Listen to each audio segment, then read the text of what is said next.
Good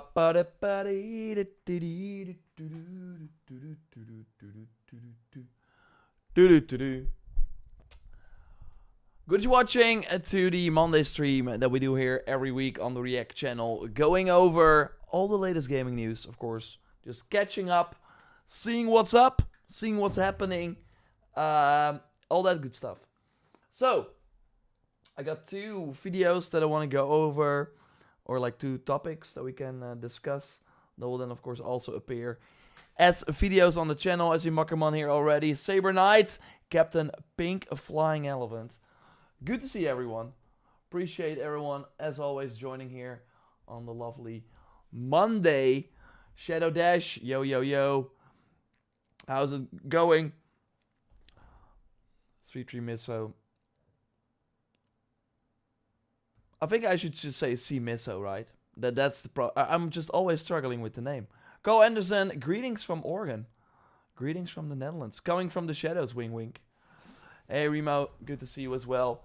Yeah, it's been going well. It's feels for me as a week where I can look around again. This might sound weird, but of course, if you're covering a big game like Yote, and last week we had quite some other things going on in terms of content.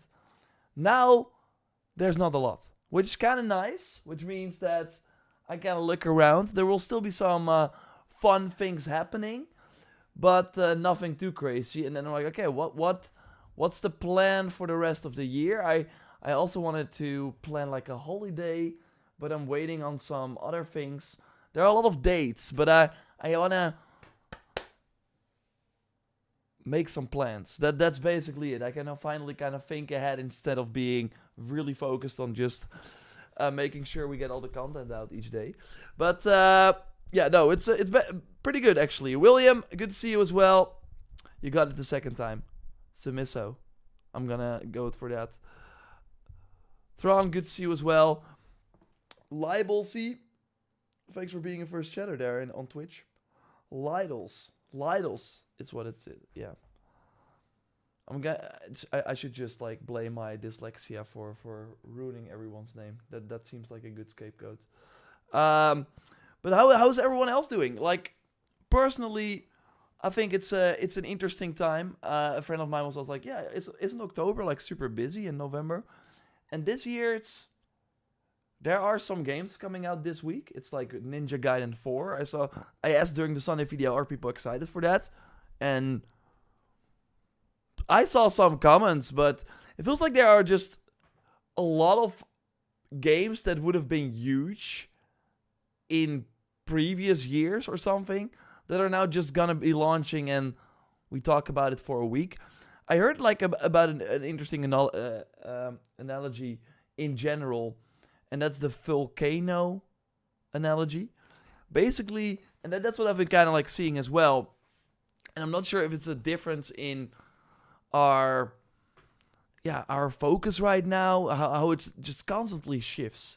So the volcano analogy is basically you don't do a lot. Like, for example, if you want to market a product or want to launch a product, and I see that with games a lot now as well. So I sometimes like see with big games, people are like, where's the marketing? It's coming out in 2 weeks or something.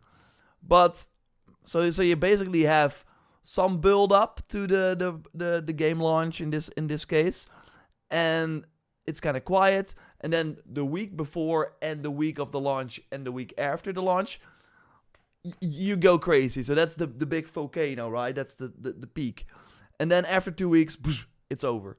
And that's kind of what a lot of games are feeling like also in terms of content. I remember covering certain games, and again, it feels like a shift, but I also am really bad at sometimes remembering how it was a couple of years ago. But I feel like we've been, when Tsushima was out, felt like we were making videos on that for weeks.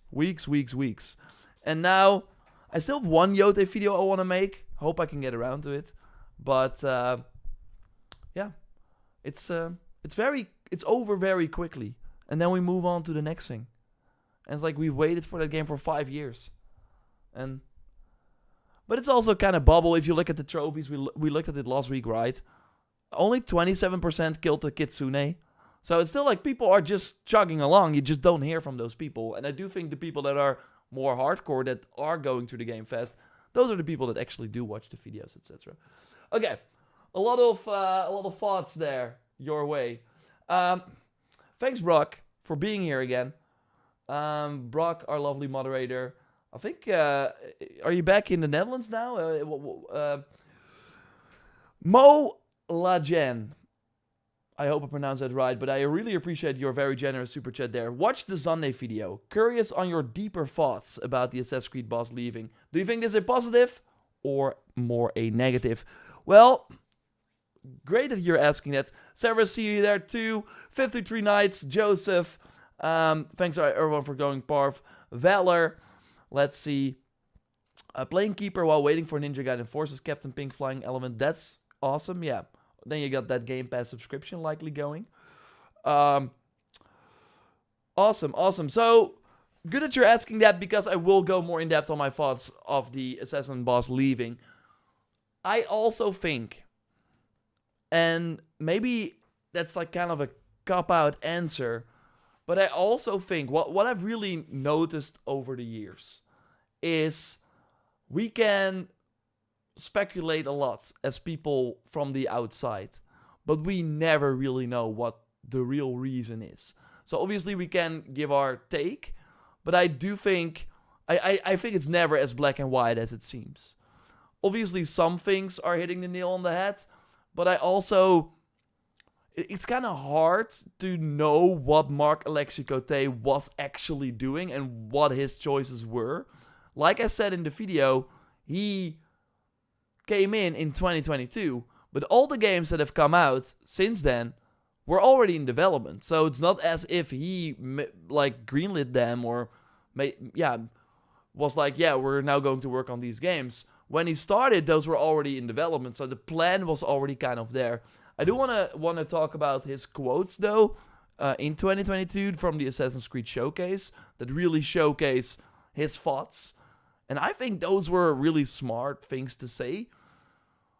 So there seem to be a lot of moving parts, and of course, because Ubisoft, I've covered them for many years, so I do kind of know how they function in sort of the business sense and strategy and stuff.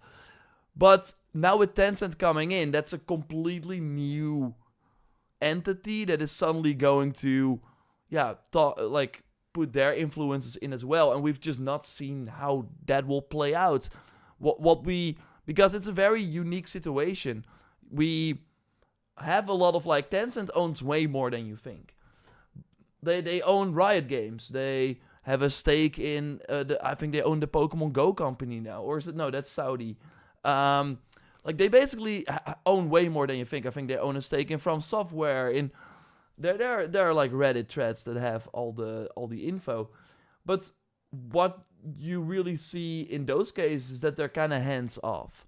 But this is so different in that they are investing and having a 20% share, but only in the 3 franchises that they care about. And with that money, they are likely like, okay, you have to invest that and improve it. So I do think they're way more hands-on in this case than what we're seeing with the other companies.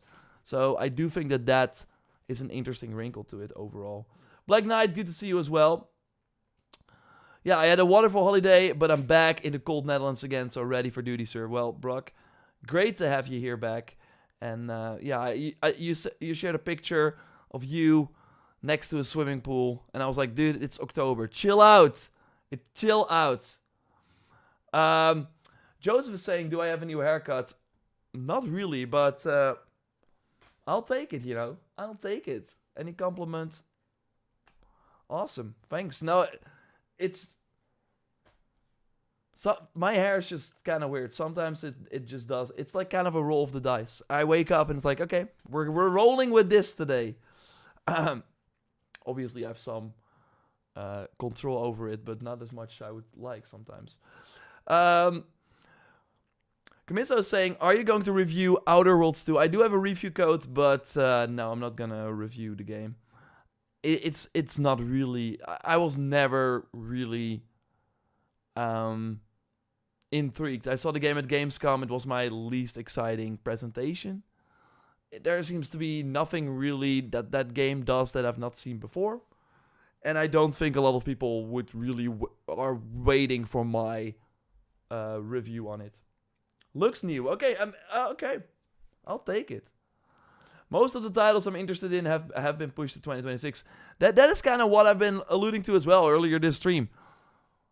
That's so usually there are many other games, but let me know in the chat and I'm gonna put up a poll because that is the only other game this year that I'm still keeping an eye on. Let me see if I have to switch to the React channel real quick. What? We're gonna do this. Let's do a poll. I'm curious, are you gonna play Where Winds Meet? That's the big Where Winds Meet. Yes, no. No. Let me see, I'm gonna pull up a video for if you need a refresher. Where Winds Meet.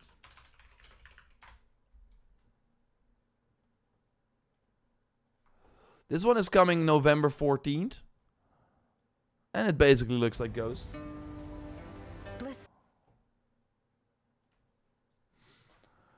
But in China, and it has more mythical elements. So let's do this. Are you gonna play Where Winds Meet?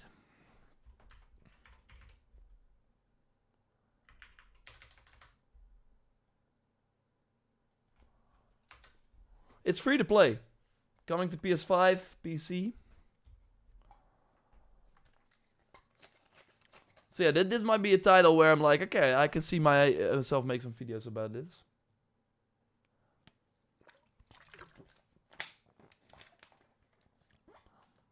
Will you be playing Mirage from scratch after the DLC for the mission objectives? Nick Daly, good to see you. My plan for Mirage is to play through the DLC. Obviously do an update video. Play through the DLC. And also...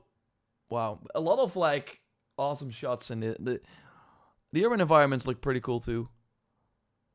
I'm totally gonna try it. It's like free to play, and I will do a stream obviously where we're gonna do the mission replay and yeah, try to do the challenges and stuff like that. I'm excited for that.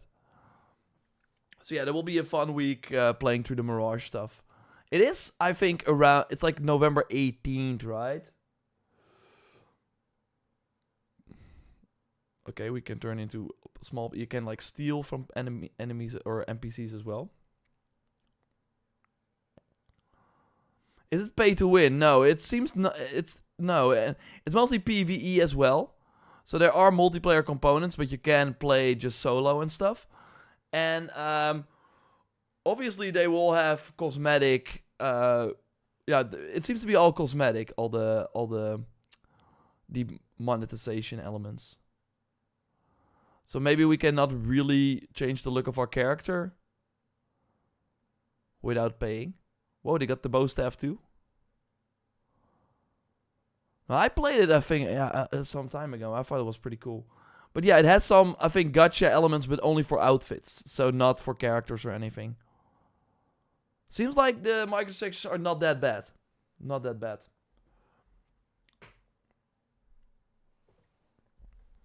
This game is giving Rise of the Ronin graphics. I don't know, last time got burned buying a game like this. Well, feller, if you watch my review, you would not have bought Rise of the Ronin because I said you should not have. But I get it. Sometimes you make mistakes, you know. I mean, this free to play, so I don't think it can hurt. I will, of course, be streaming it as well, so you can check it out.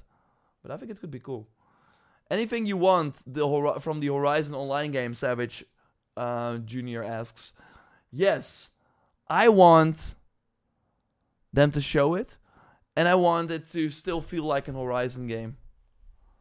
I think Because I think an Horizon game where they add new stories, I think new stories, it has to evolve the game as well. I don't want another one where it's like, yeah, we're in the Nora land again, and here are the tribes you already know. No, I want new stuff. I want to...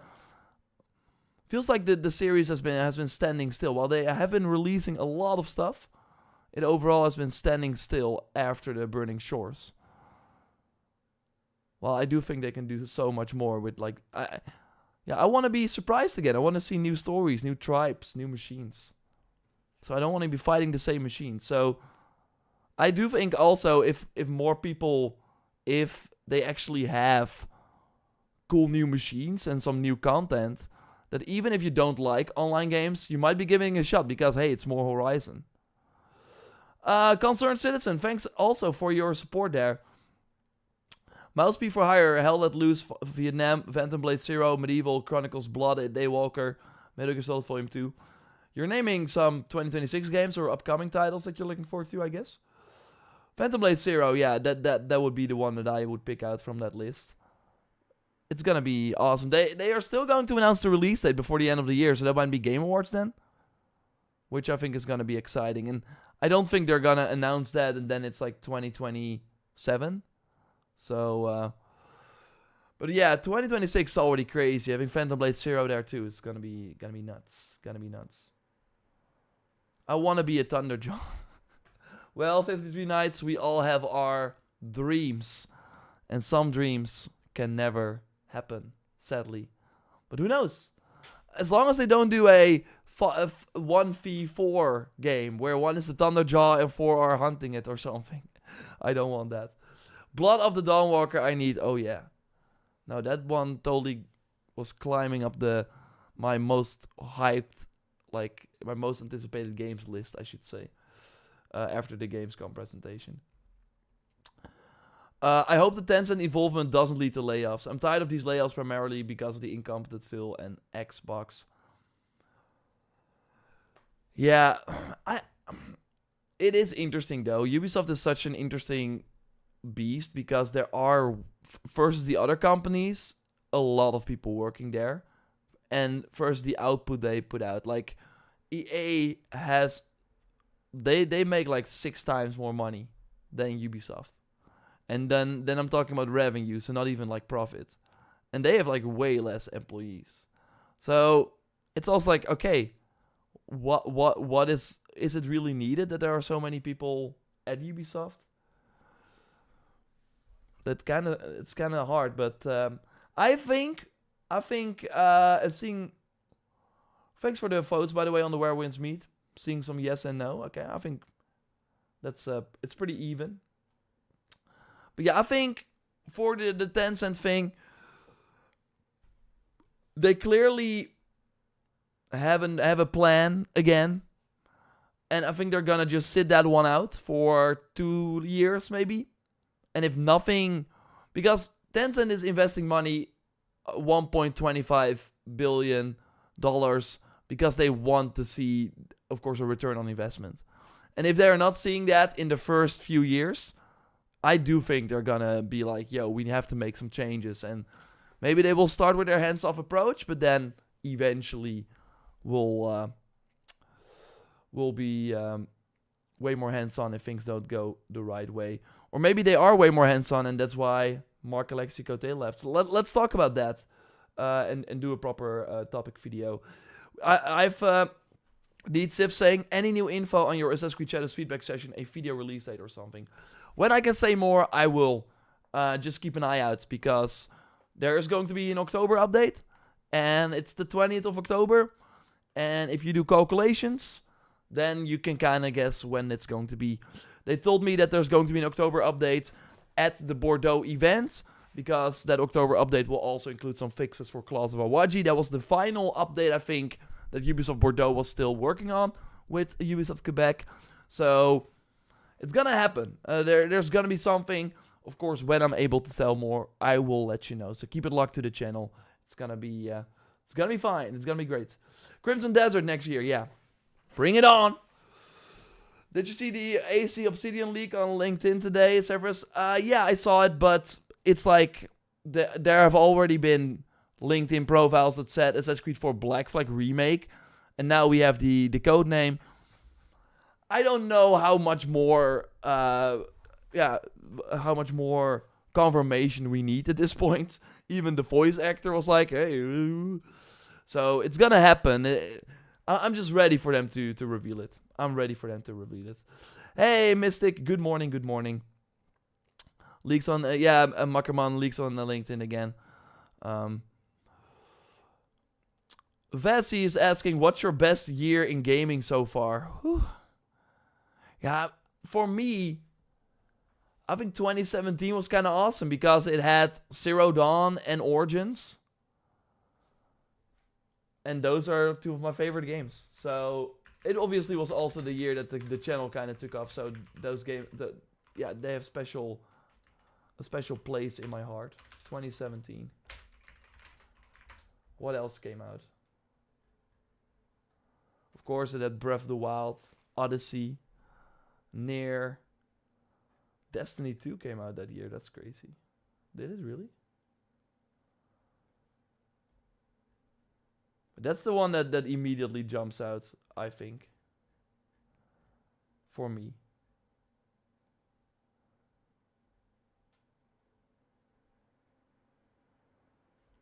...2018 was pretty good too. Yeah, of course, God of War, Spider-Man. That's pretty sick too. Oh.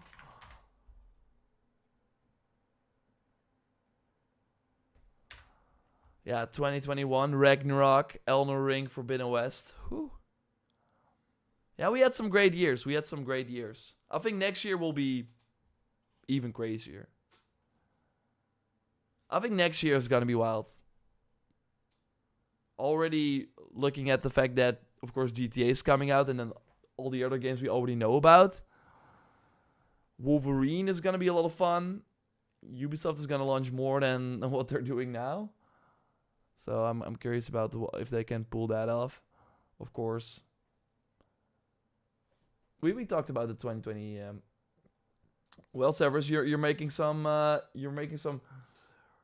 calculations. Remember, all I can say is that they told me there's gonna be an October update, not when it's gonna be, but it would have been added to the PlayStation database, of course, if we had it this week. It's not gonna happen this week. Early 2026 will be Marvel 9043. I don't believe that's a real game. Like I'm still on the fence about that. Every year in gaming ends up being based. I mean, there are certainly some years where you look around like there was nothing that really jumped out. I still need to play some games this year as well that I'm excited to get to. Borderlands in particular.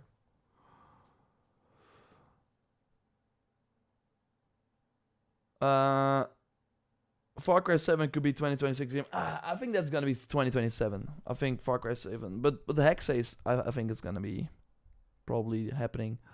When do you think we will see the reveal of the Black Flag remake? The Game Awards? When do you think it will release? It will release before April. That at least seems to be a fact, because Ubisoft wants to launch a paid Assassin's Creed thing every financial year, so they still have a few months left.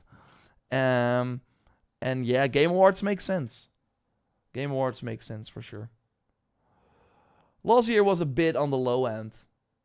Yeah. Black Myth Wukong was kind of awesome. But yeah, also if I look at the channel in terms of like the big games we covered, it was Spider-Man. And then there was Dragon's Dogma 2. Stellar Blade. But those were all like fine. And then Black Myth Wukong. And then Assassin's Creed Shadows. Yeah. Horizon Zero Dawn, Spider-Man, AC Origins, my favorite games from the PS4 era. Yeah, exactly. And they all came out 18 months apart. And then God of War in between there too. I feel like indies always pick up the slack if needed, for sure. There have been some amazing indies this year. I mean, can we call Expedition 33 an indie? I mean, we kind of can. We kind of can. Okay, let's talk.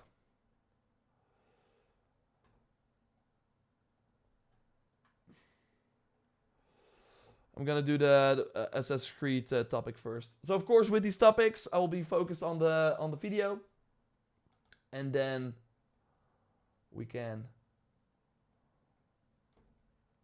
discuss. Let's go to the and afterwards we can discuss. Blah blah bleem blom blom blah blah blue blee bleem. Blee blah blee blah blee blah blah blah blah blah. Dee dee.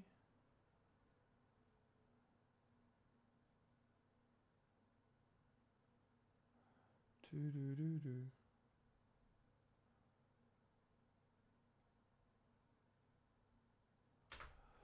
There he is. Okay.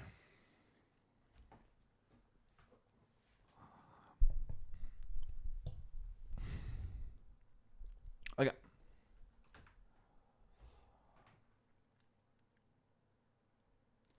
The boss of the Assassin's Creed franchise, Marc-Alexis Cote, has stepped down. Or some people say he has been fired. Okay, let's go over what happened, what I think this means, and if it's good or bad news. So if you don't know, this is Marc-Alexis Cote. He was a creative director on Syndicate, senior producer on Assassin's Creed Odyssey, worked on a lot of other Assassin's Creed games as well, and then in 2022, during the Assassin's Creed Showcase, he became the Vice President Brand Executive Producer, basically the top man on the Assassin's Creed franchise. And during this stream, he is kind of talking about the new vision for the series. Of course, we just had Valhalla in 2020, the most successful Assassin's Creed game ever, reaching $1 billion in revenue. Then, 2021, nothing really happened. 2022, nothing really happened. Well, this showcase happened where they announced Mirage, and then, of course, Red, Hexe, Red turned out to be Shadows, etc., etc. What has happened since then is that Ubisoft is obviously not doing too hot, and that caused basically Tencent to come in. Tencent already owned a significant stake in the Guillemot brother company that is obviously, controlling Ubisoft. Of course, the Guillemot brothers own the company. Yves Guillemot is, of course, the CEO. And now they are doing something new in October. So October 1st, some time ago, not too long ago, Ubisoft launched a new subsidiary, Vantage Studios. And we see the franchises here already, Rainbow Six, Assassin's Creed, and Far Cry. Basically, they are transferring these franchises into this new subsidiary, giving a new leadership. Some studios are transported to this subsidiary as well, and their focus is just on these franchises. While normally, of course, previously, you had Ubisoft overseeing all the things they are doing, Just Dance, all the other Tom Clancy products, the Raymans, and I don't know, they have a lot. Of course, the Steeps, the Riders Republic, Season 28, they're still chugging along. So this is the goal of Vantage Studios. The goal of Vantage Studios and future creative houses is to facilitate stronger and deeper connections between developers and players. This streamlined approach allows for both a higher level of autonomy for developers and a shorter pathway between gathering and implementing player feedback, while still offering the benefit of Ubisoft's expertise, services, tools, and tech. Another big reason why they were spinning out these three franchises into this subsidiary is because Tencent is now even more involved. They invested $1.25 billion in this subsidiary and own 25% of it.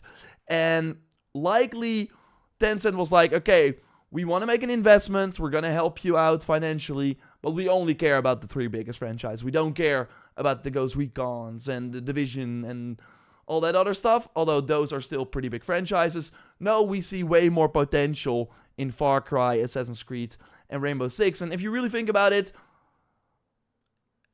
they are all, like, I would argue every Ubisoft franchise was at a higher point. Like, it's not as big as it once was, basically. So they see a lot of potential. And of course, with the industry overall really moving in the direction of let's just focus on the big franchises that we have instead of trying new things. It's kind of the sad reality, but yeah, a lot of companies are doing that. And that Vantage Studios, they of course are saying the right thing here. We'll have to wait and see. But I talked about it in the Sunday video as well. I really think the Battlefield 6 situation is a case study for a lot of these companies. That was really a shorter pathway between gathering and implementing player feedback. Of course, EA had the whole Battlefield Labs where they were testing the game for over a year before they announced it. They had like YouTubers come to DICE to give feedback. They were giving like way more. They were listening way more to people from outside the studio to make the game that, yeah, ended up being very, very good and what people actually wanted because they listened. And that seems to be what Ubisoft wants to do as well. But then we get to Mark Alexi Cote. So over on LinkedIn, he dropped the following message because we already heard rumblings about him leaving. But it seems that it was not his idea. Ubisoft decided to transfer the leadership of the Assassin's Creed franchise to someone closer to its new organizational structure. A different position was mentioned, but it did not carry the same scope, mandate, or continuity with the work I had been entrusted with in recent years. But I also owe it to my teams, past and present, to say this plainly. I did not walk away. I stayed at my post until Ubisoft asked me to step aside. So again, I saw people say, he was fired, he was demoted, basically. They were like, thanks for your work, we now have someone else who will take it over. We would still like you to be part of the Assassin's Creed franchise, but you will likely not make the final say, and you will now have someone above you, where, yeah, that will make the final choices. So, sure, you could, like, yeah, he was not fired, he was not like, dude, get out. He was offered a new position, but that position was not the same as what he did. And we can speculate a lot. Why did this happen? Are they not happy with what he did? Etc., etc. But like I said at the start, I really think, like, he came in 2022 into the Assassin's Creed franchise. I really think a lot of his decisions have still not played out yet. So I think it's kind of hard to point to him and being like, yeah, he did not, like, I still think that his full vision was still in the very early stages. So let's look at what his vision was, and then we can kind of, yeah, get a better sense for it. So in 2022, again, they had the Assassin's Creed Showcase, and they had a big blog post on the Ubisoft website. And one of the big things was, moving on to Period 3. So he was talking about, okay, we have Period 1 with all the action-adventure games. That ended with Syndicate. Then we have Period 2, where we had all the RPGs, Origins, Odyssey, and Valhalla. And then we're moving on to Period 3. You will see more diversity in the types of gameplay we feature. In Period 3, we want to support our games for longer periods of time. That means that they're not going to be an RPG, or that there's not going to be an RPG every year. We want to support our RPG products, like the one we've just announced, Assassin's Creed Codename Red, which turned out to be Shadows, for a longer period of time. And of course, also talking about, okay, so we first only had the action-adventure games. We then had only the RPGs. In Period 3, we still want to continue with the RPGs, but we also want to do Hexe, which is a more linear, narrative-focused game. Hopefully that will lure in new people to the franchise. It will be something different. And we will bring multiplayer back. We're going to do standalone multiplayer this time. So it's really a focused experience, while the single-player titles can focus on being single-player titles. Then we're going to do the remakes. So people who like the older games, they still, yeah, can enjoy those types of experiences as well.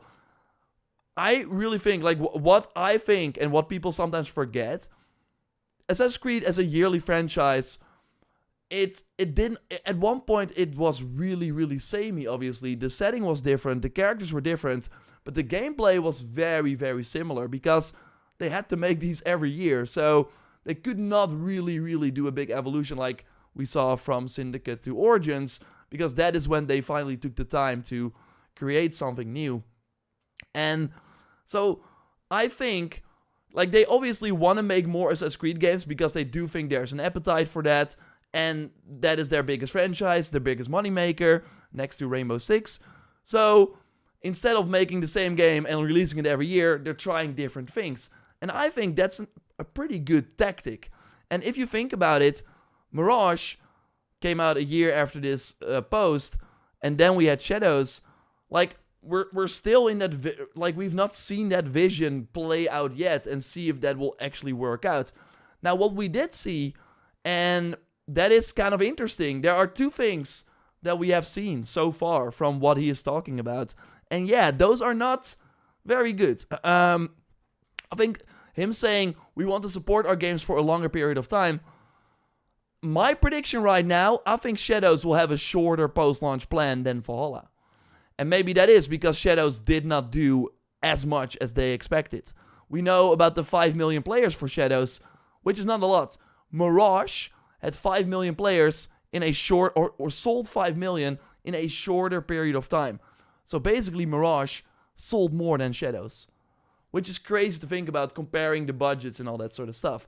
So you could argue maybe Shadows was not the success and he was the leader at that point. So maybe they were like, yo, this is not great. And him saying, yeah, we're going to support it for longer. After Hexe is out, Shadows will still get support. And we will see if that actually happens. If it makes sense for them to support Shadows for that long. So I think that is one of the interesting things as well. Another interesting thing, because again, when he took over Mirage, Shadows, Hexe, they were already in development. So I don't know what his impact really was. What he is saying here is pretty good. Like, we're shifting our development model to make it more sustainable for our teams. We previously used an average of about 3 years of development, but now we're moving on to longer development cycles to make them more sustainable. So yeah, that's another good thing, right? Give those teams, they don't need to make a big game every year because they have smaller titles, they have a remake here, they have a multiplayer experience here. So yeah, Hexe, when that releases at the end of next year, that seems to be the plan. It will have been in development for almost 5 years, which is the longest for an Assassin's Creed ever. So let's hope that actually means something. But yeah, another thing is, and this is why I saw a lot of people like kind of celebrate him leaving. There's another wrinkle to this as well. I will get to that later. But in Period 3, we're going to be better caretakers of the meta story on the franchise through Infinity. And that, of course, turned out to be the Animus Hub.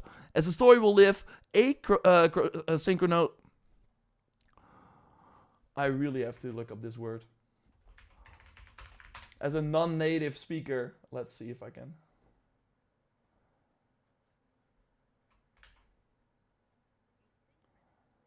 Asynchronously. Okay, wow. We got it. Asynchronously. So in the Period 3, we're gonna be better caretakers of the meta story on the franchise through Infinity, which of course the Animus Hub. As the story will live asynchronously, but concurrently with all the games that will be on the Infinity Hub. And I really think saying that you take better care of the meta story and of the modern day, and then looking what we get right now, which is just data points that we have to read through a battle pass. No, I feel that this is a significant step down from what we even had with Layla and stuff. So no, we've not seen this yet. But on the other hand, like, to give them the benefit of the doubt, we're also still not even 1 year after the Animus Hub is out, and the Animus Hub was supposed to evolve with every game that has come out, and still only Shadows is part of the Infinity Hub or of the Animus Hub. Black Flag will be added, then we will get Hexe. But when Hexe comes out, see nothing with the meta story, and then I think it's like a huge failure. Right now, it's not great. It's really, really bad. But I always hope that they had some bigger vision that we would see when the other games came out. But to be fair, it's not really, we're not really seeing it. So yeah, again, you can speculate a lot. And I think it's kind of hard to say, but I do think if Ubisoft was happy with how things were going, and Tencent as well, he would have probably stayed on. I think that's a fact. Tencent came in probably and was like, no, we want someone else we have another vision, and and what is happening right now is not really working. And yeah, Mark or Mac in short is like not he's not the person likely to lead this. But yeah, that's another wrinkle to this is, of course, in 2020, a lot of allegations for the toxic workplace at Ubisoft came out. This from August 2020. A lot of the people that are mentioned in this article, they looked at everything they said, and yeah, some people obviously got fired, or were they fired? It was like a really, really weird situation. There's even been a lawsuit against some people, and some of them, like Zurch Hasquith, has been found guilty of some of the things that were talked about in this article. But Marc-Alexis Coté was mentioned here too. So that's of course another part. Some sources to Gamasutra, I think this is right. We're telling them about Marc-Alexis Coté. So that is actually another wrinkle to this, being like, okay, if this is all true, it's probably for the best that he's not there. Calling out a number of occasions for knowingly enabling the toxicity. While some sources claimed Coté, who has been a senior figure within Quebec for the best part of a decade, treated them well on a personal level, most agree he knew of the abuse being dished out by senior colleagues and did nothing. I'm informed that one of his favorite tactics was to make employees compete with each other by promising them the same thing or constantly alternating between hot and cold, praising his colleagues one day before insulting them to the next. So that is next to keeping things quiet while knowing that things were going on. He's narcissistic and extremely manipulative and has absolutely no care for the health of the employees or the studio itself as long as he can keep climbing the ranks, said another source. He is the one that will empower, legitimize, and even protect the other toxic people in the studio. So that's, of course, another wrinkle to this. It's an old article 5 years ago, but if those things were still going on, then maybe that's also for the best that he's no longer in his position. But if it's actually... So yeah, that would, of course, be good for the franchise. But it's going to be hard to see... The Tencent wrinkle is just very interesting because they are known for coming in and being pretty hands-off. They invest a lot, and then they're like, now we can just sit back and get it. But they know how to identify like potential things that can work out for them. And it seems to me that they're more hands-on with them really wanting to spin off a different company, 25%. They own those three franchises now. I do think they are being more hands-on this time, and we can only follow it and see what happens. But I do think the Assassin's Creed franchise is not in an amazing spot in terms of... I think they're doing some great things, but I also think it might be in the lowest point in terms of popularity, maybe, compared to any time in the life cycle. Maybe, of course, when the first one came out, it wasn't that popular, but it has been like going pretty steady. Of course, Assassin's Creed 3 sold a lot. Black Flag was... All these games were a huge success. Only Syndicate did not sell 10 million from all the previous games. And then, yeah, Shadows is an interesting case. But let me know, of course, what you think. I'll be following it here. But yeah, I think it's more nuanced than saying, this is amazing news. Amazing news. We don't know what Tencent wants, what their goals are. We don't know who's going to take over. Yves Guillemot's son is now in charge of Vantage Studios. That's another wrinkle where, like, was he really the best person that is going to lead these three big franchises? Does he have the experience? Or was it just because he's the son of the CEO? So, still many things. We will have to wait and see. But, yeah, that's my take on it. Subscribe, and I will speak to you soon. Goodbye. Okay, that's a lot of thoughts. Hope that was interesting. He was the Templar.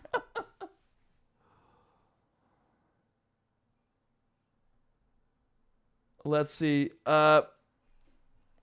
Alex, thanks for the super chat there during the stream. Everyone hates AC, but it makes billions. Not everyone hates it. A lot of people like it, but I do think that they are maybe slowly the game still sold pretty well, Shadows. But I even, and that's of course like not the best. Like, I still have people who were first buying every Assassin's Creed game that came out and are kind of like, yeah, Shadows didn't do it for me, or I kind of fell off at that point.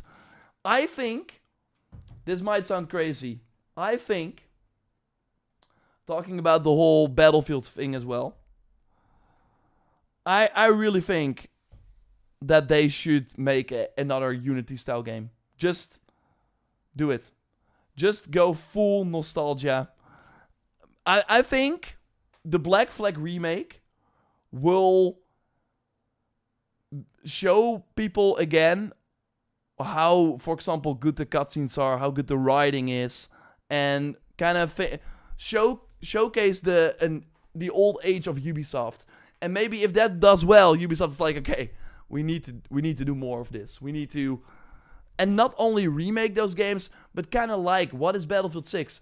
It is, but it's not trying to reinvent the wheel, no, but it's actually doing what people wanted instead of implementing new features that they think people will like the classes or not the classes, but like they of course changed a lot in Battlefield 2042, the bigger maps and stuff, and they thought people will love that, but no, they just wanted another Battlefield game.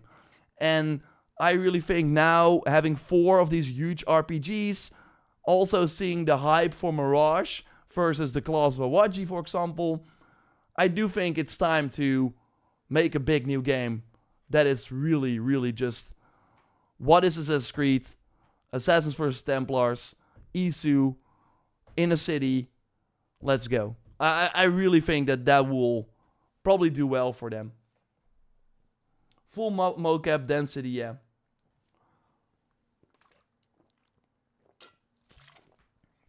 We need linear storytelling back. Yeah. Is Shadows a profit or loss for them commercially? It will probably make a profit for them long term, but I think, I'm not sure. Like,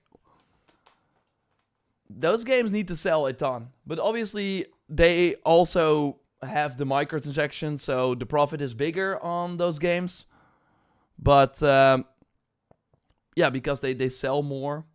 But if I look, for example, at the hype around Claws of Awaji versus for the previous RPG DLCs, and the fact is that Claws of Awaji, a lot of people got that for free because they pre-ordered. And I really think that in terms of people that played it versus a Wrath of the Druids, it's significantly less. And always DLCs are 5% of the people that actually play them, or 10%. Not a lot. Not a lot. So, for Claws of Awaji to be even worse, kind of crazy. What city has not been done? Hey, No Man's Sky. I mean, there are a ton of cities, of course, they can go to. AC honestly fell off after Black Flag. And that's why I think the remake will be very interesting for people. Because it has been a while. If you think about it, it has been a while since there was like a Ubisoft game where you were playing more because you were intrigued by the story. For me, so I kind of like Danny from Far Cry 6, but the story overall wasn't that great. I was expecting for a big twist to come, but it did not come. And yeah, Valhalla had a really cool ending and kind of an awesome opening. But yeah, a lot of fluff in between. I think Origins for me was probably the last time. Like, Odyssey had its moments as well. I think Cassandra is great, but it also kind of did lack some of the emotional moments because of the lack of motion capture stuff. While Origins, I think that was just great.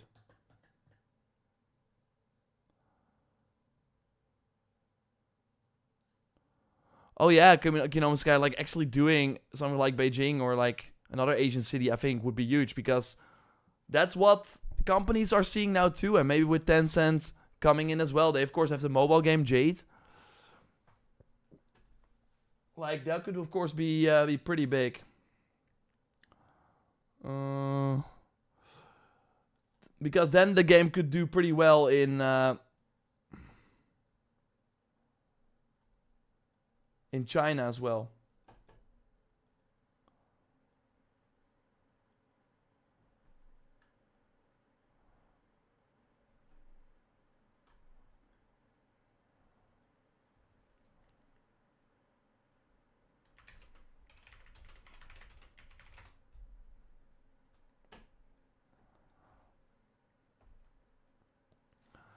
Uncut Chain. So is Xbox going ahead still with the price increases even after the backlash? Yeah, because it's just the financial reality of things. Also, if you look at it now, you have Ninja Gaiden 4. Next week, Outer Worlds 2. For $20, you could play both games day one. How does that make financial sense? It's crazy. They really shot themselves in the foot by buying all these studios and then promising all these games day one on Game Pass. Agent China, Russia setting next. Crazy, yeah. Although they're probably going to shy away from Russia. They should do Quebec City. Quebec City is not big enough.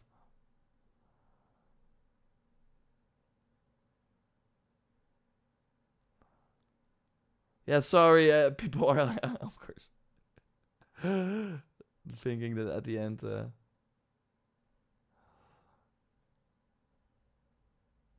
that I ended the stream, of course, with that video. Samfo J is asking, according to the sales in Europe, was the most selling game, right? Yeah.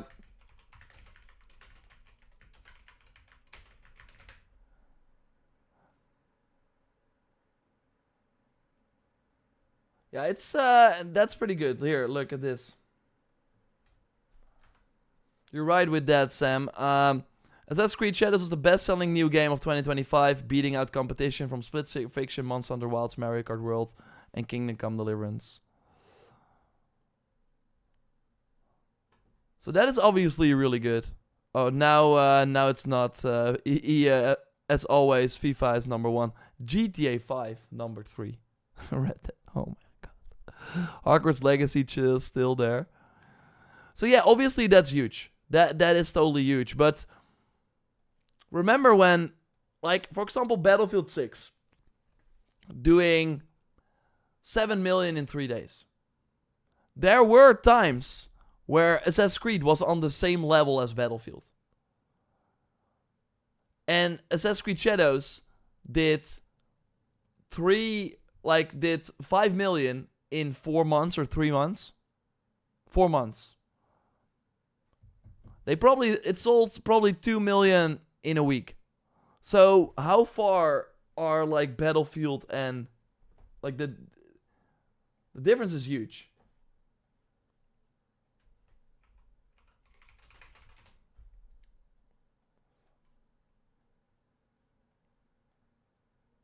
Hey, Dan the Man finally got a live one. Well, always live here on Monday, so put it in your calendar.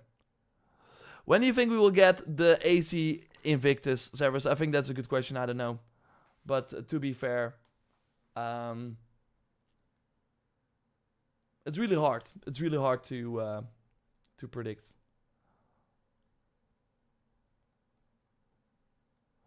The writing quality isn't up to par for Ubisoft games. Sadly, yeah, that's totally true. And that's what we will see when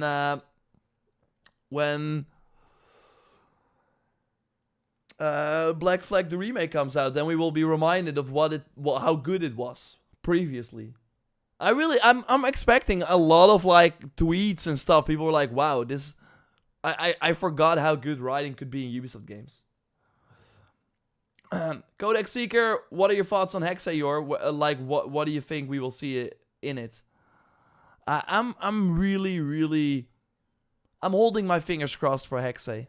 I want it to be awesome. I want it to be great, but them going. I don't think we need an Assassin's Creed game going full mythical.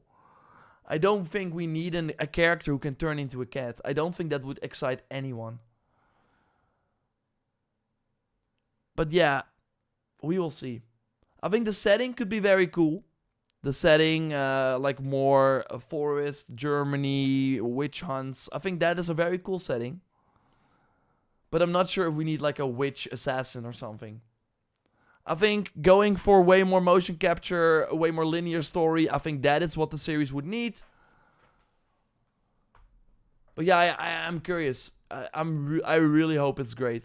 I really hope it's great. But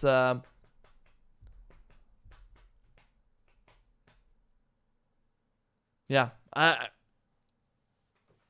it's gonna be interesting. But I'm not sure. I think people have to come in with an open mind. I see some people now thinking Hexe is gonna save the franchise, but I think it's gonna try something completely new, and I hope people are open for that. Waiting for Assassin's Creed 5, just 5, no title. I think they might cut the 4, so just be like Assassin's Creed Black Flag Remake instead of be Assassin's Creed 4 Black Flag Remake. My big fear is them limiting this game and then wasting a whole setting and never return. You mean the Germany setting? I just hope for a good open world with a good gameplay loop like Odyssey. It's gonna be different. It's not gonna be comparable to Odyssey, but I think it's gonna be kind of comparable to maybe a God of War. Something like that. I'm expecting a store in the new Black Flag. Oh, Uncut Chain, they're gonna launch a Helix store for sure. Expect Edward in a flaming lava outfit sailing the Caribbean Sea. Will you play Where Winds Meet? Yeah, we talked about that actually. We did a poll. I will be checking it out for sure.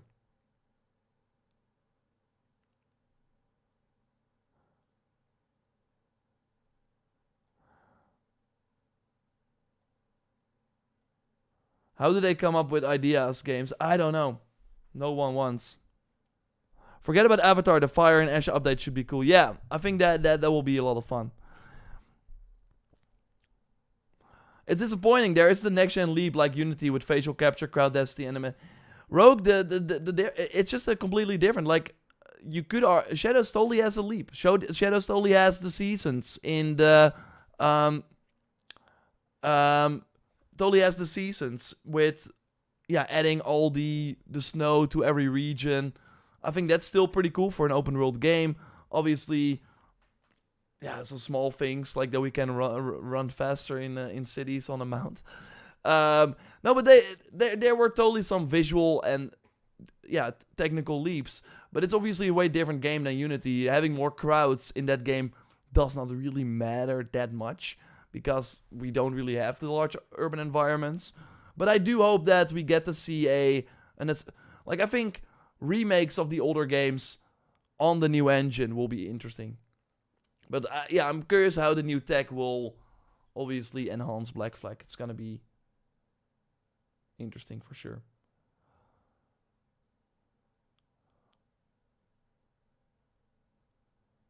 There's hope, but we will see in the next couple years. Yeah, maybe it will be it will Hexe the franchise. Wow, Samaya.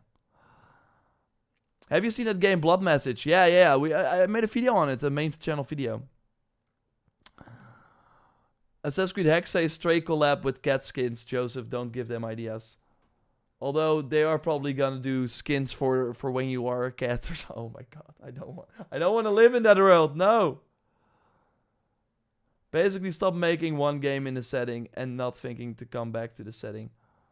I'm always for them going to new settings with new games. I really think they would be limiting the potential of the new Assassin's Creed game if they made a sequel. The only sequel I think they could do is Odyssey. Assassin's Creed Odyssey 2, I actually do think that would work. As crazy as it sounds. But that is a game that game might actually exceed Assassin's Creed in some regards. People don't think of that game as an Assassin's Creed game, they just think of it as Odyssey.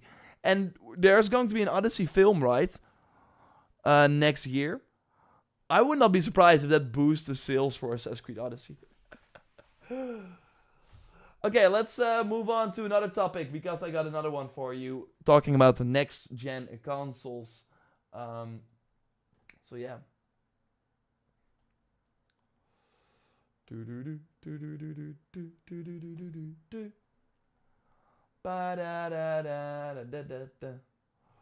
Let's see, I kind of wrote this one out.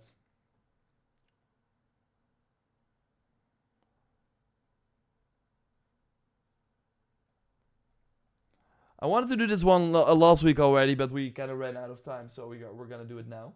But yeah, of course, I'm gonna do this topic, and then we can discuss it later on.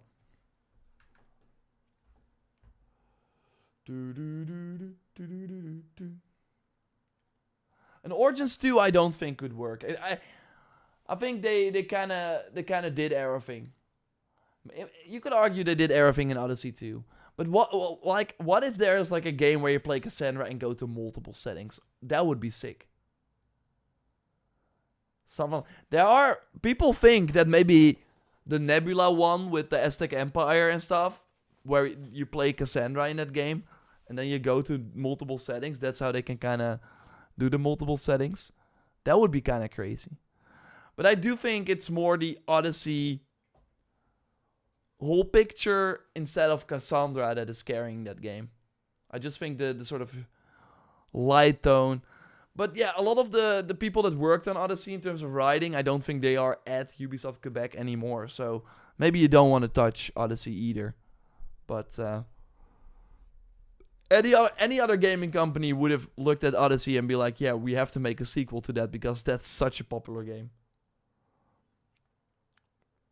I need an Aya sequel. Ooh. Odyssey 2 has so much potential. It's Catharsis Immortal will be yeah, right. Not sure if you're into the comics, but DC is doing a Dragon Ball type of tournament that's bringing characters like Homelander. What? Could it be a blueprint for Injustice 3? That would be sick.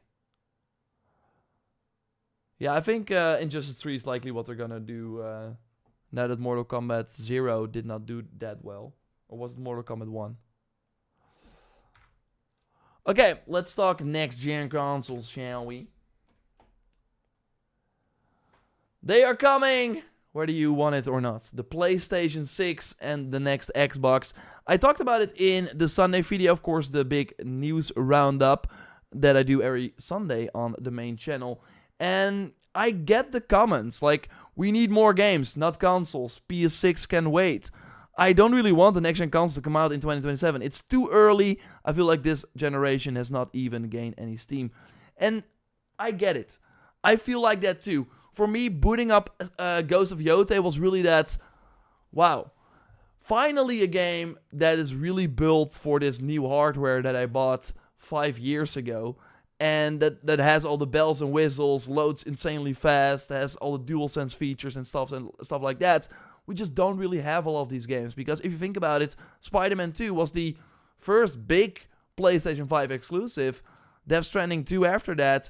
Of course, we had at the start some like a Returnal and stuff, but it's just not enough. While during the PS4 generation, we had way more. We immediately kind of got all these exclusive games. But there are reasons why 2027 really seems to be it. For both Xbox and for PlayStation. For Xbox, it's very, very obvious. Their sales have hit rock bottom. We even got like stories about stores that are like, we're not going to sell the Xbox anymore. People don't care. Every financial quarter, it's like, okay, software sales are doing pretty well. Game Pass is doing decent. Hardware sales are down 30% over last year. But last year, they were also down 30%. The year before, they were also down 30%. At one point, you're like, how many of these consoles are you actually selling? It's not enough, or not a lot. And they're raising the prices. So they were already at rock bottom, and Xbox is still raising the prices because of the tariffs, and they don't want to take a loss on these systems. But yeah, that means that people are not buying them. So yeah, it's really in Xbox's best interest to start a new generation because they have some new plans, obviously. And we have some pretty substantial rumors. PlayStation next console will reportedly be cheaper, but less powerful than the next Xbox. So that seems to be a power differentiator.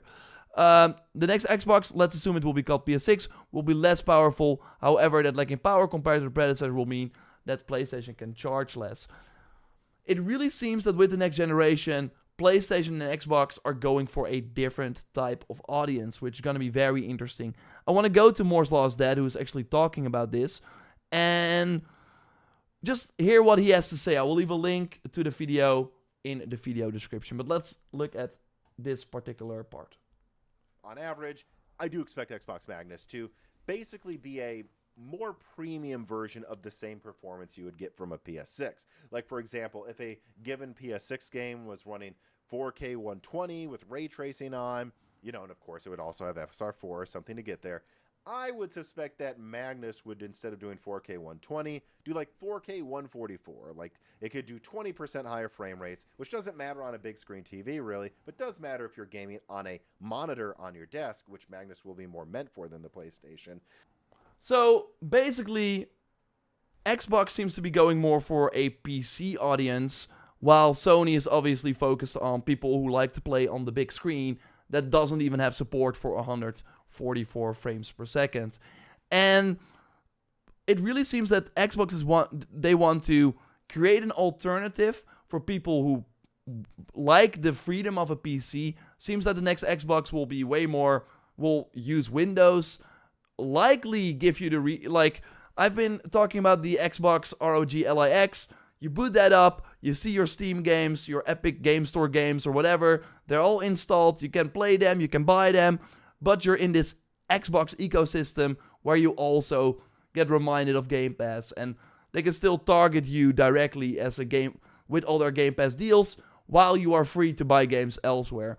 That seems to be a big thing for the next Xbox, that also your Steam library, for example, will work. So that is a thing that they got going. And yeah, it's going to be more powerful, so people on PC, of course, want to get the best frames and do have a monitor that can go up to 144 FPS. While Sony, and we of course also had this this talk recently, Mark Cerny, someone from AMD, kind of talking about the future. In short, they're going to use AI a lot so that the actual hardware in the system will not really be used to get to a higher resolution or higher frames. That hardware can just be focused on different things. So basically, AI will be used, so the hardware in the system is not as, how do you say that? Kind of blanking on it now, but basically, AI will be used so that the hardware in the consoles can be... I had it written down, so I'm gonna quickly look at it. Maybe people can help me out here. Let's see.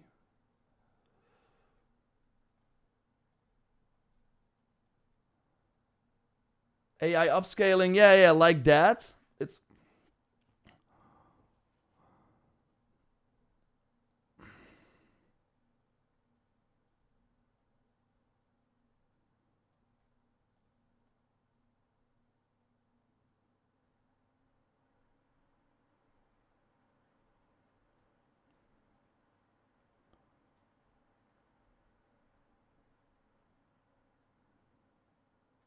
Frame gen, yeah, those are the text that it's using, but because of that,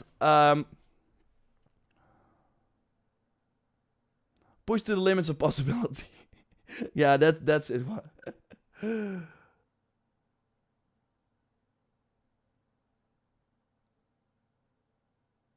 Yeah, basically AI can help them reach like 4K 120 FPS while they don't need the actual hardware to do that. So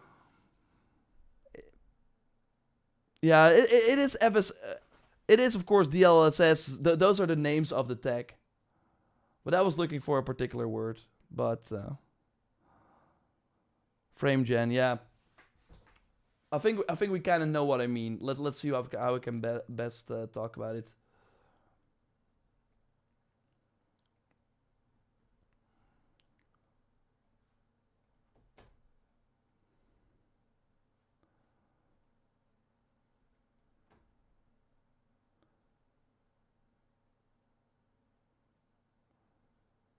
Yeah, I think I have an idea.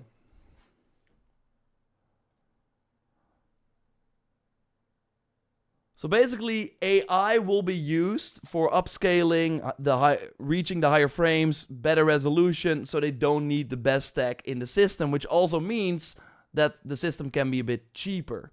And that really seems to be what PlayStation is mostly going for. I talked about this before, but what we always see, let's go to this first. What we always see with a new hardware, like this was before the PS5 came out, always Mark Cerny goes to developers and is like, okay, what do you want from the next generation of hardware? For example, one of the top requests was an SSD with the read speed of at least 1 gigabyte per second. And he cites like Epic Games founder Tim Sweeney for that, as saying that the slow hard drive technology in previous consoles was holding developers back. Sony decided to go for a much faster hard drive to give the developer some headroom. The SSD in the final console is capable of a raw data reading speed of 5.5 gigs per second. So basically, that was one of the top requests. And one of the top requests right now, again, the HDD is holding developers back. But the issue right now, if we go over here, is that this is as of June 2025. If you look at the monthly active users here, you see that of the 124 million, around the 70, maybe 80 million are on PS5. But that means that there are like, I don't know, 40 million still on PS4 per month right now. So that's why we see Call of Duty still on PS4. Of course, Fortnite still getting the PS4 updates. And yeah, that is holding the overall developers, holding everyone back. And there are, of course, a lot of games that don't work on PS4, but because the games still get updates on PS4, a lot of people are like, I'm sticking with my PS4. The PS5 is still way too expensive for me to buy. So I don't see a reason to jump.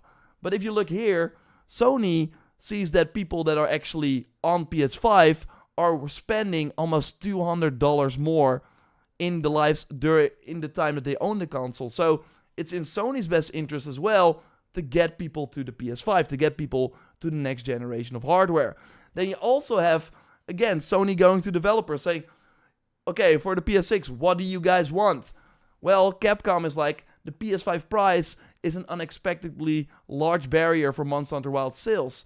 Because they are saying, yo, people that would normally buy a PS5 or a PlayStation 5 years in the generation because it's cheaper, we're not seeing those people because the console is even more expensive than at launch. So a lot of the people that would normally be able to buy our game, Monster Hunter Wilds, but all the other companies that are releasing exclusive games on the PS5 have that as well. There's a big barrier for potential buyers to jump to the next generation. So those developers that are only making games on PS5 and Xbox Series cannot reach those people. And that seems to be one of the biggest things that the PS6 wants to solve. For one, what they can do by utilizing the AI is not spend a lot, like make a cheaper console, because the AI technology will be used to still reach the targets like a 4K 120 FPS with ray tracing that we expect from a new console. I think that is so that is basically Sony can, while we are not ready for a new console in 2027, if Sony can make a cheaper console that thanks to AI can do things that are better than the PS5, and they can sell it for cheaper as well, so people on the PS4 side are more inclined to jump over, it's a win for everyone. Also, there are two other things. Like, if Xbox is going to launch in 2027, they have all the reasons to. The rumors are saying it, insiders are saying it. Sony cannot, like, wait if their console is already at launch not as powerful as the next Xbox. So them waiting till 2028, that's not a good sign either. Then we also have to look at the PlayStation 5 sales right now. They are at 80.3 million. That's a lot, and that's wild if you think about it, because, again, the console is still as expensive or more expensive than at launch. So it's behind the PS4, but the PS4 was like way cheaper. The PS4 Pro was way cheaper. So they're making way more money, and they're still selling quite a lot. But if we look at the final total of the PS4, 117.2 at the end of the life cycle. And if the PS5 now has 2 more holiday seasons, they can only sell like potentially. Again, the PS5 is selling almost as fast as the PS4. They can potentially like hit 37 million in 2 years. So if they go to 2028, then in 3 years.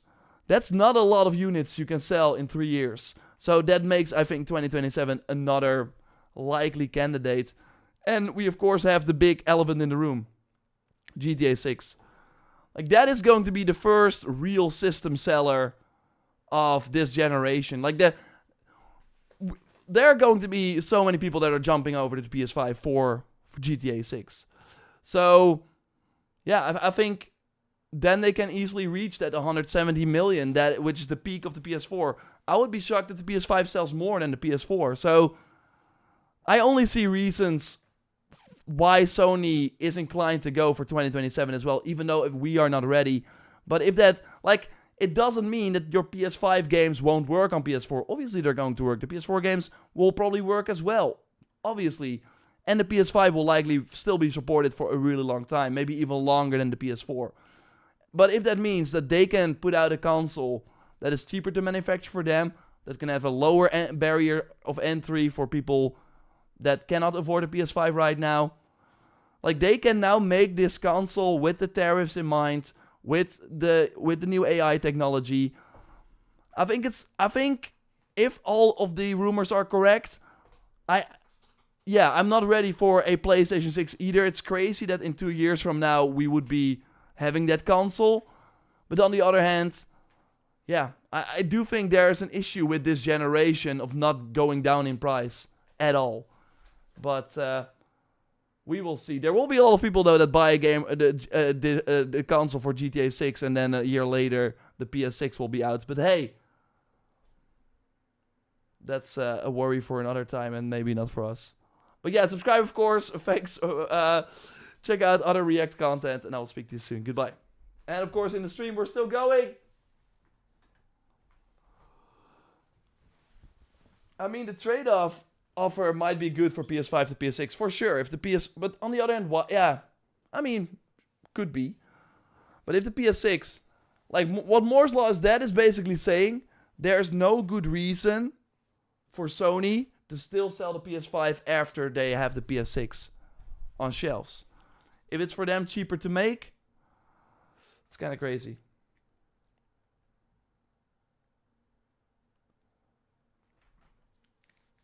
Personally, I would just prefer if they kept rolling with the PS5. I mean, they will still keep rolling with the PS5, but like they cannot afford to go to skip 2027 if Microsoft is coming out, if they found a way to release a cheaper console. I just don't see it.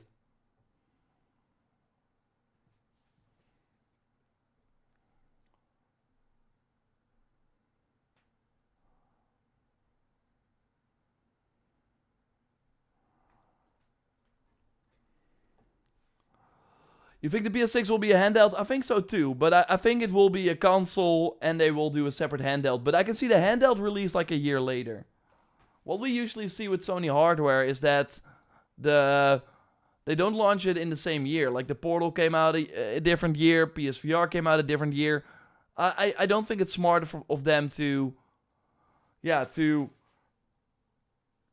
But I think people will double dip more if you have the PS6 first and then a year after that the handheld. If you launch them at the same time, I don't see people buying a PS6 and handheld at the same time. It's going to be fascinating. When the PS6 comes out, there will be PS5 games for 1-2 years anyways. Probably way longer, Wagabonda. Unless the PS6 is really that way cheaper, that more people are jumping over faster. Which I think might be good for everyone.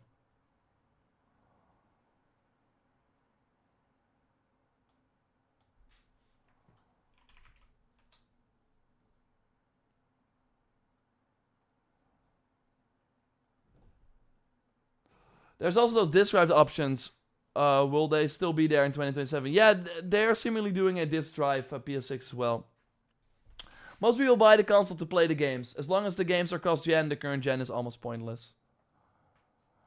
I mean, I don't really agree, Doc, because I cannot go back to PS4 after I played with the PS5 for a week. The load times are just... You forget that loading into any game on the PS4 was like... It took like a minute. Which is crazy. So there were... I still think there are a lot of like jumps from the PS4 to the PS5 that we forget about. Even though the games maybe did not get that much of a jump. Alex, JorRaptor, what's the future looking like for Ubisoft games when GTA 6 is out? I mean, they released Odyssey just before Red Dead Redemption 2, and Odyssey is one of the most successful Assassin's Creed games. Like, I don't think it matters. They really have to focus on their own quality. And if they make quality games, then I think Rockstar can maybe only help them. Like, there's an opportunity for Ubisoft if more people jump to the PS5 with GTA 6... And they see the Black Flag remake, and they're like, "Oh, I remember that game. I love that, and I'm gonna play that now as well." So, I think they can only benefit from it. I think the whole industry will benefit from GTA 6.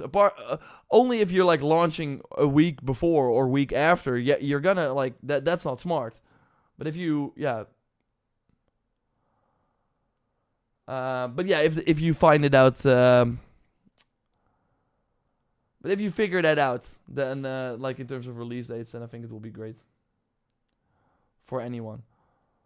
Don't forget the console shortages might not be as long as the pandemic launches, but every PlayStation has a period where the consoles... Yeah, for sure, 53 nights. Mia, what are you going to do for Halloween? I do have a Halloween party, but I'm kind of struggling in terms of outfit. I have an idea, but I'm also not a huge fan of it. So I still need to figure that out. But yeah, we usually have a fun party with some friends. Remember the last Wii game came out in 2020. That's crazy. Like Just Dance. When the PS6 comes out, there will be...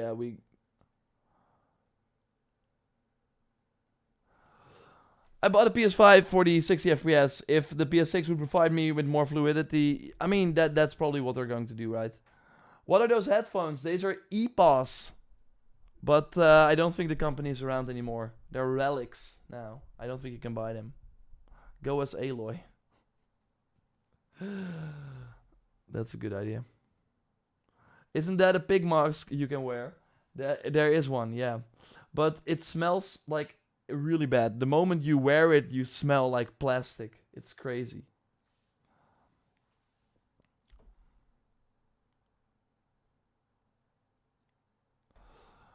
Sue VD, how many people are casual gamers, and wouldn't the desire to upgrade depend on a bit of the type of games you play? For sure, but if at one point, like right now, Fortnite cannot end on PS4 because they likely have maybe 5 million players per month on that platform, that's a lot of money that they're missing out on, a lot of players. But if they see that more... So if the PS6 is super popular, and they see... Okay, some people are jumping over, we're gonna stop support on PS4, then those people on PS4 finally have to make the jump. And that would be better for everyone, because then finally developers can ditch the HDD. Go as Trevor from GTA 5. That's actually not a hard Halloween outfit, but not someone I want to be...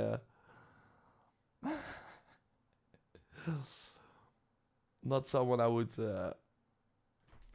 would want to cosplay as. So Maya, wear tank top and jump scare everyone. That's not a... It's gonna be like 10 degrees though, so might not be the best. I do have... Okay, I'm just gonna show what my plan was.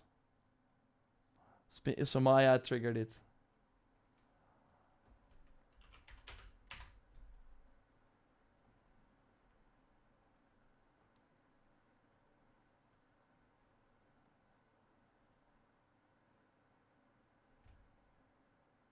I'm just... It's a bad sign that you're afraid to show it.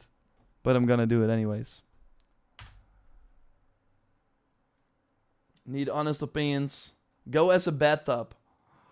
Oh, that would be chill. Genshin mobile game is ending service on PS4. Yeah, exactly. They are finally doing it. JorRaptor, if GTA 6 increases their price from 70 for this, will Sony also increase the price of future first-party games? We will see. I think GTA is gonna increase it.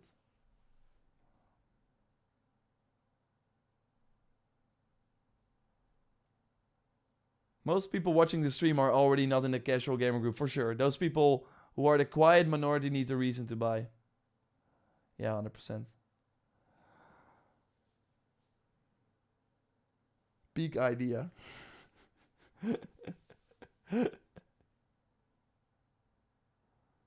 Go as one of the ladies in the picture behind you. The suspense. Oh, damn. I do have to show it now, do I?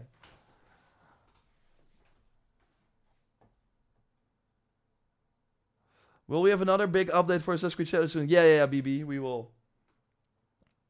GTA is gonna be 70. We will see. So I was planning to go as Ken from the Barbie movie in a roller skate outfit.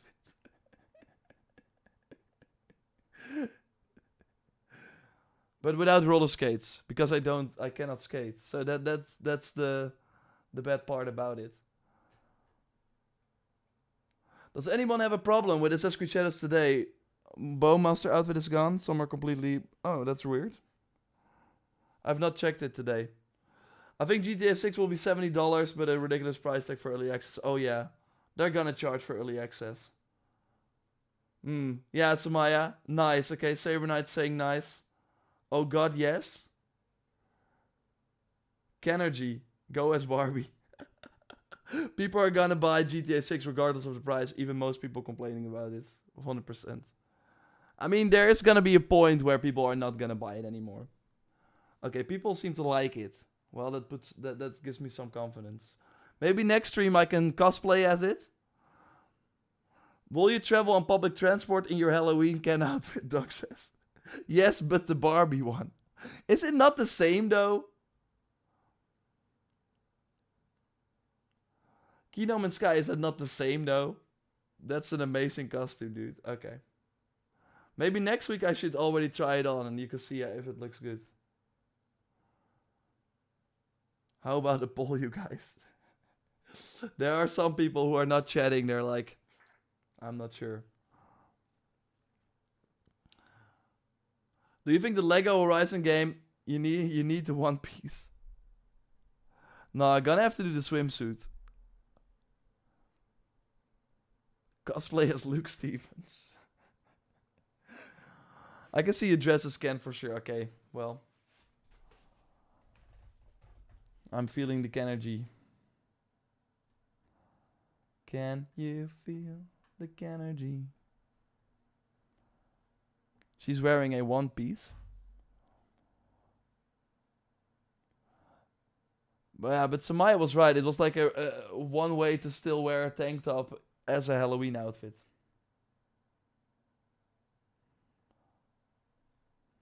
But I do need like the hair as well, right? I do need the blonde hair.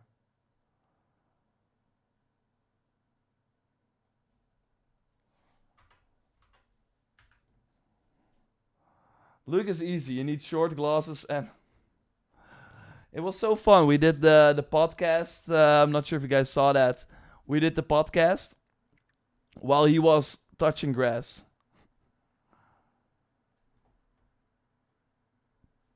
This is a pretty easy outfit. Would be fun though. Would be really fun though. He was like standing up at 1.2.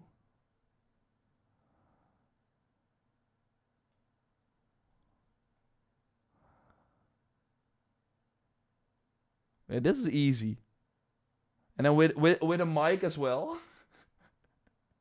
You have to use spray your hair bleach blonde. You don't need skates.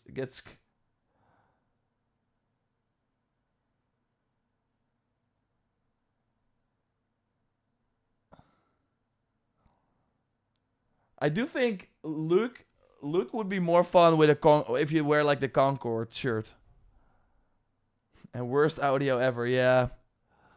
He recorded the audio on his end, so we thought we were going to we were going to change that, but yeah, that did not happen. Yeah, you have to spray your hair. Dress as Ezio. Luke really enjoys outdoors. Yeah, what a concept. You need to look 240p as well then. K-pop Demon Hunter. I mean, everyone is going as the K-pop Demon Hunters, I think. Everyone is going as that. Concord shirt and Todd Howard candle on both hands. Yeah, that would be great. Be Agent 47. With the barcode and all. Why dress up as Ken? Isn't Halloween about dressing up scary? He says, "Want to try it?" There we go. There we go. I told you guys. But isn't Ken scary? I mean, I feel like that is, of course, the trick or treat, but I don't think it's like it has to be scary, right?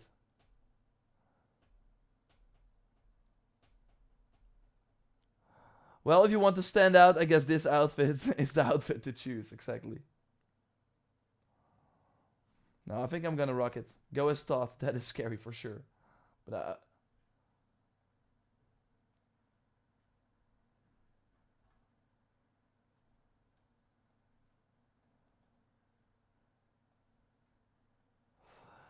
that's it for the stream, though. Thanks, everyone, as always, for joining. I hope you have a great rest of your week. There's going to be at least one fun video coming up on the main channel. Some React content as well. And, yeah, a Sunday video with all the news at the end of the week. Tomorrow, I will be streaming Bloodlines 2, Vampire the Masquerade. So I hope you join that. It's on the main channel. So that would be awesome. It's a sponsored stream. They reached out and they were like, "We think that you will like this game." I'm like, okay, let's see. So let's look at that together tomorrow. Hope to see you there. I will speak to you very, very soon. And thanks as always for joining.